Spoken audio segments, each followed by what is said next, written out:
시대를 전환하기 위해 하나님께서 사용하신 사람의 본 2주 4일 아침의 누림. 다니엘서 9장 2절로 3절.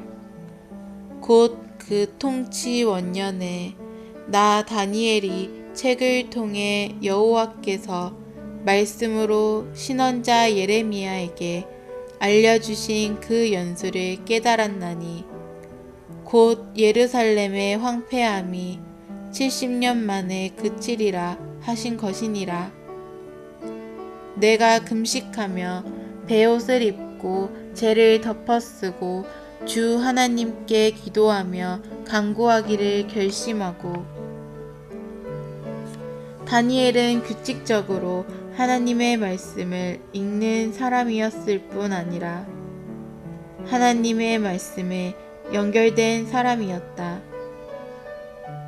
우리는 그가 모세오경을 읽었기 때문에 바빌론의 음식과 음료를 거절했다고 믿어야 한다.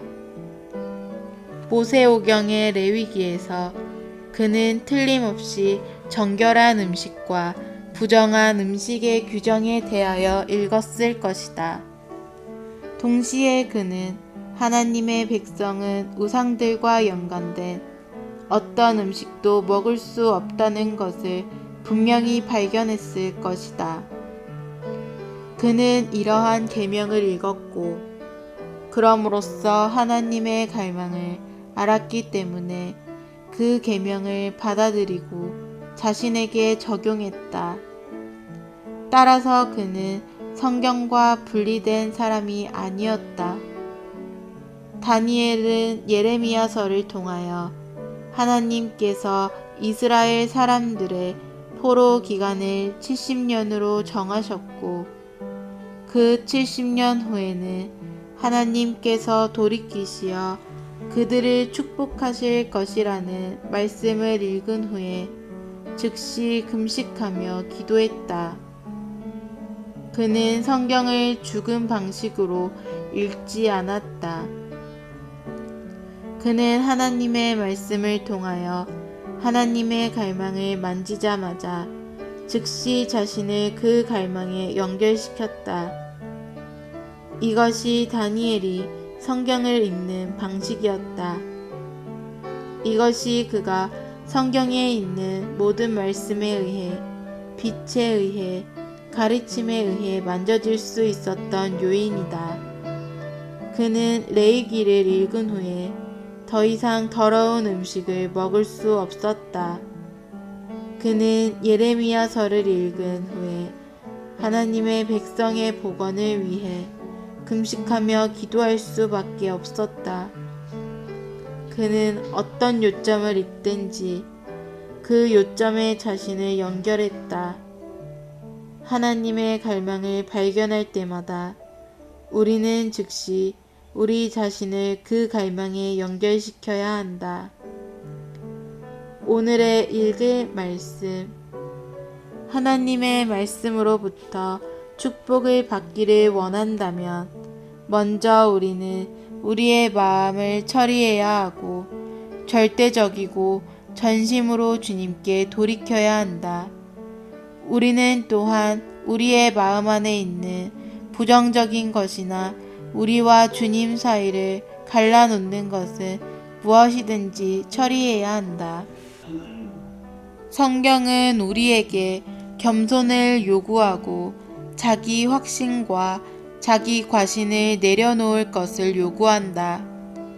만일 우리가 주님의 긍휼을 받지 않는다면 우리 안에 있는 무언가가 무의식적으로 계속하여 우리를 덮고 말씀으로부터 우리를 분리시킬 것이다.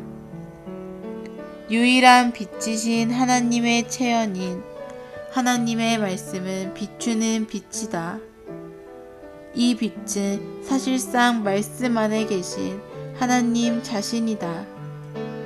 말씀에는 신성한 빛이 압축되어 있기 때문에 우리는 말씀 앞에 올 때마다 빛의 분위기 안으로 들어간다.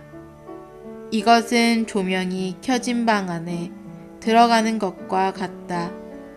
조명이 켜진 방 안에 있을 때 우리는 다만 빛을 받는 것이 아니라 빛의 영역 안에 있는 것이다.